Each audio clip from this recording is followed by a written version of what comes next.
Hello friends, welcome back to my channel. আশা করি সকলে ভালো আছেন, সুস্থ আছেন। শীত পড়ে গেছে, আবার সেই স্কিনের প্রবলেম, এগুলো আমাদেরকে সবসময় নাড়া দিয়ে ওঠে। ঠান্ডাকে যেমন আমরা সুন্দরভাবে গ্র্যান্ড করি, আবার ঠান্ডাতে কিছু কিছু প্রবলেমও থাকে। তা স্বয়ংসম্পূর্ণ সব কিছু পাওয়া তো যায় না, ডিমান্ড আমাদের থাকতেই থাকে সমানে। আজকে যে প্রসঙ্গ নিয়ে আমি বলতে চাই, সেটা হচ্ছে হাত এবং পায়ের যে যত্ন। শীতকালে আমাদের হাত পায়ে প্রচুর সমস্যা হয়। প্রথমত হচ্ছে আমরা জল ঘাঁটি যখন, তখন একটা কিন্তু হাতে এবং পায়ে একটা রুক্ষতা দেখা দেয়। আর শীতকালে কি হয়, আমাদের আর্দ্রতা কমে যায় আমাদের ওয়েদারে। ময়েশ্চার কমে যাওয়া মানেই হচ্ছে আমাদের কিন্তু বাইরে থেকে স্কিনকে প্রচণ্ড পরিমাণে ড্রাই করে দিচ্ছে। তার সাথে আমাদের লাইফস্টাইলটাও চেঞ্জ হয়ে যায়। আমরা আ শীতকালে কি হয়, শীতকালে আমরা গরম মানে জল খাওয়াটাও কমিয়ে দিই বা আমাদের জল লাগানোটা একটু কমে যায়। বাট কিন্তু জল অতিরিক্ত পরিমাণে যেমন ইউজ করলেও খারাপ, সেটা ভালো না, বাট না করলেও সেটা কিন্তু স্কিনের পক্ষে ক্ষতিকর হয়। জল আমাদের খেতে হবে পর্যাপ্ত পরিমাণে, যেটা আমাদের দরকার। বিশেষ করে আমরা একটা রুটিনের মধ্যেই থাকি যে মিনিমাম ৮ থেকে ১০ গ্লাস স্ট্যান্ডার্ড গ্লাসে, অথবা ৩ থেকে ৩.৫ লিটার জল একটা সাধারণ মানুষের লাইফস্টাইলের সঙ্গে ম্যাচ করে আমরা কিন্তু এটাকে ধরে নিই। আর রাতের ঘুম, সেটাও কিন্তু আমাদের ৬ থেকে ৮ ঘন্টা ঘুমোতে হয়, তাহলে আমাদের ব্রেন প্রপারলি ওয়ার্ক করে, কাজ করে। তো এবার আমাদের যদি এইগুলো মেনটেন না করি, তখনই রুটিনের বাইরে, মানে রুটিনের বাইরে চলে যাওয়া মানেই হচ্ছে রুটিন লাইফ লিড করা মানে প্রবলেম আর প্রবলেম। আর এখন যেটা আমি বলতে চাইছি, যে শীতকালে আমাদের হাত পায়ে প্রচণ্ড পরিমাণে একটা ক্র্যাক আসতে থাকে। যেমন পায়ে অনেকেরই আমি দেখেছি শীত পড়ার আগেই সারা বছর একটা তো থাকেই। একটা ফাঙ্গাল ইনফেকশন থেকে যায় কারুর হয়তো ইচিং হয়, কারুর প্রচণ্ড ড্রাই থাকে, এরকম ধরনের। বিশেষ করে ক্র্যাক হিলটা ভীষণভাবে কিন্তু দেখা যায় মানে এই সময়টাতে। এবার ক্র্যাক হিল এক্সেসিভ যদি ক্র্যাক হয়ে যায়, যারা ভীষণভাবে খোলা জুতো পরে, মানে স্যান্ডেল পরে ঘুরে বেড়াচ্ছে, ধুলো ময়লা প্রচণ্ড লাগাচ্ছে, তাদের ক্ষেত্রে কিন্তু এই প্রবলেমটা খুব তাড়াতাড়ি এসে যায়। বা যারা কাভার্ড শু পরেন বা যারা ধুলো ময়লা থেকে একটু বাঁচিয়ে চলেন, তাদের ক্ষেত্রে কিন্তু এটা একটু কম হয়। এটাই হয় না তা নয়। তো এই যে এই ড্রাইনেসটা হয় কেন, আমাদের মানে ডিপলি আমরা ময়েশ্চারাইজিং করি না। আর সেকেন্ড হচ্ছে জল খাওয়াটাও কমিয়ে দিই। ফুডস যেগুলো আমাদের ভীষণ দরকার আমাদের শরীরের জন্য, নিউট্রিশন প্রপারলি যদি ঠিকমতো না খাই, তাতেও আমাদের ড্যামেজ করে স্কিনে। এবার যদি এক্সেসিভ ক্র্যাক হয়ে যায়, তখন আমরা কি করি, মানে চটজলদি পরিষ্কার করার জন্য ওখানে আমরা ঘরোয়া উপায় বলছি। আমরা স্যালনে যেগুলো করে মেডিকেটেড আমরা পেডিকিউর করছি বা পায়ের ট্রিটমেন্ট করাচ্ছি, তখন কিন্তু ইনস্ট্যান্ট বেবি ফিট আপনারা পেতে পারেন আমাদের স্যালনে। আর বাড়িতে করার জন্য আমি বলছি, যেটা আপনারা করবেন, একটা কাঁচের পাত্রের ভেতরে বেকিং সোডা বা ইনো, ওটাও আপনারা কিন্তু একটা সোডার কাজ করছে। ইনো ওই ১ চামচের মতো, চায়ের চামচে নিচ্ছেন। তার সঙ্গে পাতিলেবুর রস আধখানার মতো টিপে দেবেন। ওটা খুব ভালো করে মিক্স করবেন, করে একটা পেস্টের মতো তৈরি হয়ে যাবে। আর তার সঙ্গে কিন্তু অবশ্যই আমি বলব, পেস্ট দিচ্ছেন আর পাতিলেবুর রস দিচ্ছেন। এটাকে করার পরে একটু মধু দিয়ে দেবেন। দিয়ে ওটাকে মিক্স করে পুরো পা হিল হিল হিল এরিয়াটাতে লাগাবেন। আর তার সঙ্গে যদি একটু পেস্ট দিতে পারেন, মানে হচ্ছে দাঁত মাজার যে পেস্ট, সেই পেস্টটা অল্প পরিমাণের মধ্যে দিয়ে দিলে আরও ভালো কাজ হবে। তার মানে বেকিং সোডা বা ইনো নিচ্ছেন, পেস্ট নিচ্ছেন, আর তার সঙ্গে আপনি নিচ্ছেন কিন্তু পাতিলেবুর রস আধখানা মতো। এটা একটা কাঁচের বোলে মিক্স করে নিয়ে পুরো হিল এরিয়াটাতে লাগাবেন। লাগিয়ে একটা যেকোনো পলিথিনের প্যাকেট হোক বা ক্লিন ফিল্ম যদি পাওয়া যায়, র্যাপিং পেপার, সেটা দিয়ে খুব ভালো করে র্যাপ করে রাখবেন, যাতে বাইরে থেকে হাওয়াটা না লাগে, একটু হিট জেনারেট হয় ভেতরে। এটা আধা ঘন্টার মতো রাখার পরে আপনি যে কোনো স্প্যাচুলা দিয়ে, কাঠের স্প্যাচুলা হোক বা স্টিলের স্প্যাচুলা হোক, কোনো অসুবিধা নেই। এটা আস্তে করে যখন আপনি টানবেন, তখন দেখবেন ডেড স্কিনগুলো টোটালটাই ক্লিন হয়ে গেল।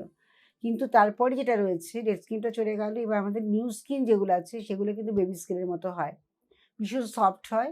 সেটা কিন্তু খুব তাড়াতাড়ি, যদি অযত্ন করেন, তাহলে তো খুব তাড়াতাড়ি আবারও কিন্তু ক্র্যাক এসে যাবে, সেটা কিন্তু আর কষ্টকর হবে। সেজন্য ওখানের পরিষ্কার করার পরে খুব ভালো করে পরিষ্কার করে নেবেন। নেওয়ার পরে ভেজলিন, যেটা আমরা পেট্রোলিয়াম জেলি বলি, এই ভেজলিনটাকে রেগুলার বেসিসে রাত্রিবেলা যখন আপনি ফিরছেন বাড়িতে ফ্রেশ হওয়ার জন্য, তখন অবশ্যই জলের মধ্যে একটু নুন ফেলে দিয়ে, মানে টেবিল সল্ট যেটা, ওটা একটু ফেলে দেবেন। দিয়ে যে পাটাকে ডিপ করে একটু মুছে নিয়ে ড্রাই করে আপনি ভেজলিন বা পেট্রোলিয়াম জেলি খুব ভালো করে একটু লাগিয়ে ম্যাসাজ করে নিয়ে, তারপরে অনেকে সুতির সক্সও পরে ঘুমোচ্ছে, কটন সক্স পরে, আদারওয়াইজ আপনি যে একটু চাপা দিয়ে, যে কোনো কম্বল বা চাপা দিয়ে আমরা ঘুমোই, তো ওতেও কাজ হয়ে যাবে। তো এটা আপনারা রেগুলার বেসিসে করলে পরে কিন্তু শীতকাল কেন কোনো সিজনেই আপনাদের কখনো এই ধরনের ক্র্যাকটা আসবে না। আর যাদের অল্প বিস্তর ক্র্যাক আসছে তাদের জন্য কিন্তু রেগুলার বেসিসে স্কিন কেয়ার ভীষণ দরকার। আর এখানে কিন্তু আমি বলব ভিটামিন সি জাতীয় খাবার খুব করে খেতে হবে যাতে আমাদের ক্র্যাক না আসে। সে কারণে ভেজলিনের সঙ্গে একটু আপনি ভিটামিন ই ক্যাপসুলসও মিক্স করে তারা রাত্রিবেলা করে লাগাতে পারেন। আর ব্লাড সার্কুলেশন যখন না হয় আমাদের পায়ে কি হয়, সারাদিন আমরা হেঁটে চলে বেড়াচ্ছি, আমাদের বডি ওয়েটটা ক্যারি করছে আমাদের পা। আর সেকেন্ড হচ্ছে আমাদের কি হচ্ছে, এটা এটা আমরা যখন আমরা হাঁটছি তখন আমাদের প্রেশার পড়ছে। বা জুতো যদি আমরা ঠিকমতো না ঠিকমতো প্রপার শু না পরা হয়, অনেক সময় হার্ড শু পরা হচ্ছে, কখন সেটা পড়তে অনেক সময় কর্ন তৈরি হয়ে যাচ্ছে, ভীষণভাবে ক্র্যাক এসে যাচ্ছে, সেগুলো একটু কেয়ার করতে হবে। আর এটা সারা সারা বছর যাদের হয় তাদের তো ডিহাইড্রেটেড বডি বোঝাই যায়, প্রচণ্ড ডিহাইড্রেশনে ভোগেন তারা তাদের ক্ষেত্রে তো ভীষণভাবে ইন্টার কেয়ার করা দরকার। ভিতরে খাওয়া দাওয়া ফুড হ্যাবিটটাকে ঠিক করতে হবে, জল খেতে হবে, ডিপলি ময়েশ্চারাইজিং করতে হবে বডিকে, তাহলে কিন্তু এই সমস্যাগুলো আর আসে না। তো শীতকালে শুধু নয় ১২ মাসই একটা ফুড কেয়ার বা হাতের যত্ন ভীষণ দরকার। যাদের অনেকে দেখা যায় যে হাতে ভীষণভাবে একটা খসখসে রাফ স্কিন হয়ে যায় ঠিক যখনই উইন্টার পড়ে যায়, বা একটু হয়তো কোনো সাবান ইউজ করলে পরে করলে সঙ্গে সঙ্গে দেখা যাচ্ছে যে হাতে একটা কিন্তু রাফনেস এসে যাচ্ছে। সেক্ষেত্রে প্রতিদিন রাত্রিবেলা অন্তত মিনিমাম যখন জলটাকে ইউজ করা বন্ধ হবে আপনার রাত্রে, কাজের শেষে ভালো করে হাত ধুয়ে ড্রাই করে মুছিয়ে নিয়ে তারপরে এই পেট্রোলিয়াম জেলি খুব ভালো করে দুটো হাতে ম্যাসাজ করে একদম তারপরে আপনারা করবেন। দেখবেন সকালবেলা আপনার হাতের কিন্তু অনেক সফটনেসটা বেড়ে যাবে, আর স্কিনটা অনেকটা সফট লাগবে, ভালো লাগবে, টান ব্যাপারটা থাকবে। এটা কিন্তু করা দরকার প্রত্যেকেরই। আমরা কিন্তু এগুলো কেয়ার করি না। যার জন্য বাইরের ওয়েদারের সঙ্গে আর আমাদের ইন্টারনাল যে লাইফস্টাইলটা, এটা যখনই আমাদের একটু ব্রেক হয়ে যায় তখনই আমাদের এই সমস্যাগুলো আসতে থাকে। তো পায়ের যত্ন না করে আমরা ফুল বডি, যখন আমরা ফেসে কিছু কেয়ার করছি তখন ডেফিনিটলি ফুল বডি একটা কেয়ার করা দরকার। বিশেষ করে পায়ের যত্ন এবং হাতের যত্ন অবশ্যই করা দরকার। আর সার্কুলেশনের কথা কেন বলছি, যদি আমরা প্রপার ব্লাড সার্কুলেশন না হয়, যেমন পায়েতে আমাদের অনেক সমস্যা হয় কেন? আমাদের কিন্তু প্রপারলি ব্লাড সার্কুলেশন আমাদের পায়ে হতে হয় না, বিকজ আমরা সবসময় দাঁড়িয়ে চলছি, হাঁটছি, এরকম ধরনের পায়ের মুভমেন্টটা কম হচ্ছে, কখনো বসে আছি। তো সেই সময় কিন্তু ব্লাড সার্কুলেশনটা কম হয়। তো সেখানে আমাদের একটু ম্যাসাজের দরকার পড়ে। আর ম্যাসাজ করলে পরে অটোমেটিক্যালি আমাদের যদি কোনো ভেরিকেস ভেন থাকে বা কারোর যদি পায়ে স্টিফনেস থাকে, মাসলগুলো কমজোর হয়, সেখানে কিন্তু আমাদের খুব ভালো করে ম্যাসাজ করলে পরে অটোমেটিক্যালি সেগুলো খুব স্মুথ এবং হালকাভাবে মাসলগুলো কিন্তু ক্র্যাম্প লাগবে না, বা অনেক সময় হয় ভীষণভাবে নার্ভে টান পড়ছে। এই ব্যাপারগুলো কখন হয়? যখন আমাদের সার্কুলেশন ঠিকমতো হয় না, আর সেকেন্ড হচ্ছে আমাদের ময়েশ্চারাইজিং ঠিকমতো হয় না। এই দুটো কারণেই কিন্তু এটা হয়। আর বডি যদি ডিহাইড্রেটেড হয়ে যায় তখন আমাদের হয়। অনেকে লক্ষ্য করবেন রাত্রিবেলা ঘুমোতে হঠাৎ আমাদের পায়ে ক্র্যাম্প লেগে যাচ্ছে। আমরা সহ্য করতে পারছি না, লাফ মেরে উঠে বসে যাচ্ছি, যন্ত্রণায় কষ্ট পাচ্ছি। এখানে কিন্তু আপনাদের অবশ্যই মাথায় রাখতে হবে যে আপনারা কিন্তু জলের পরিমাণটা যখন আপনার শরীরে কম হচ্ছে, তখনই কিন্তু আপনার এই ক্র্যাম্প লাগা ব্যাপারটা হবে। আর শীতকালে বিশেষ করে হয়। সেজন্য শীতকালে আপনারা কিন্তু অবশ্যই পায়ের একটু ক্রিম ম্যাসাজ, যে ভেসলিন হোক বা বডি অয়েল হোক বা বডি লোশন হোক, আপনার যেকোনো জিনিস দিয়ে একবার ম্যাসাজ দিনে অন্তত একবার তো অবশ্যই করবেন, দুবার করলে আরও ভালো। আর স্নানের সময় রেগুলারলি একটা বডি অয়েল লাগাবেন। খুব বেশি যাদের ড্রাই তাদের ক্ষেত্রে বলব যে নারকেল তেলের সঙ্গে একটু অলিভ অয়েল মিক্স করে দুটো ৩টে ভিটামিন ই ক্যাপসুলস ওর সঙ্গে মিক্স করে রেখে দেবেন। ওটা দিয়ে বারবার করে ম্যাসাজ করলে আপনাদের স্কিন কুঁচকেও যাবে না, আর উইন্টারে কোনো প্রবলেমই আসবে না। হাতে পায়ে যত্ন ভীষণ প্রপারলি আপনাদের হবে। তো এটা কিন্তু মাথায় রাখবেন, শুধুমাত্র শরীরের মানে এতটাই মানে আমাদের ওয়েট ক্যারি করছে পা দুটো, তাদের যদি আমরা ঠিকমতো না যত্ন নিই তাহলে কিন্তু সমস্যা হতেই থাকবে। এই ধরনের বিশেষ করে ক্র্যাম্প লাগা ব্যাপারটা ম্যাক্সিমামই আমি শুনতে পাই যে এটা আমাদের রাত্রিবেলা করে ভীষণভাবে ক্র্যাম্প লেগে যাচ্ছে, আমাদের মানে উঠে বসতে হচ্ছে, কষ্ট হচ্ছে, কে কাঁদছি, এরকম ধরনের ব্যাপার-স্যাপার।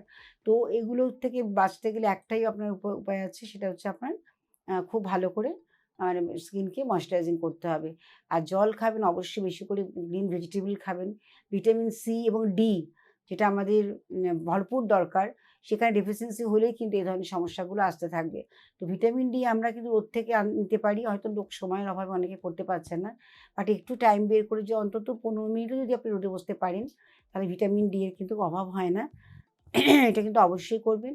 আর তার সঙ্গে ভিটামিন ই জাতীয় যে সমস্ত খাবার-দাবার আছে, সি জাতীয়, সেগুলো কিন্তু বেশি করে ভিটামিন সি ভরপুর থাকে সে ধরনের খাবার দাবারগুলো এই সময়টা খাবেন, তাতে কিন্তু ভীষণ ভালো কাজ হয়। আর ইন্টারনাল সিস্টেমটাও ঠিক থাকে।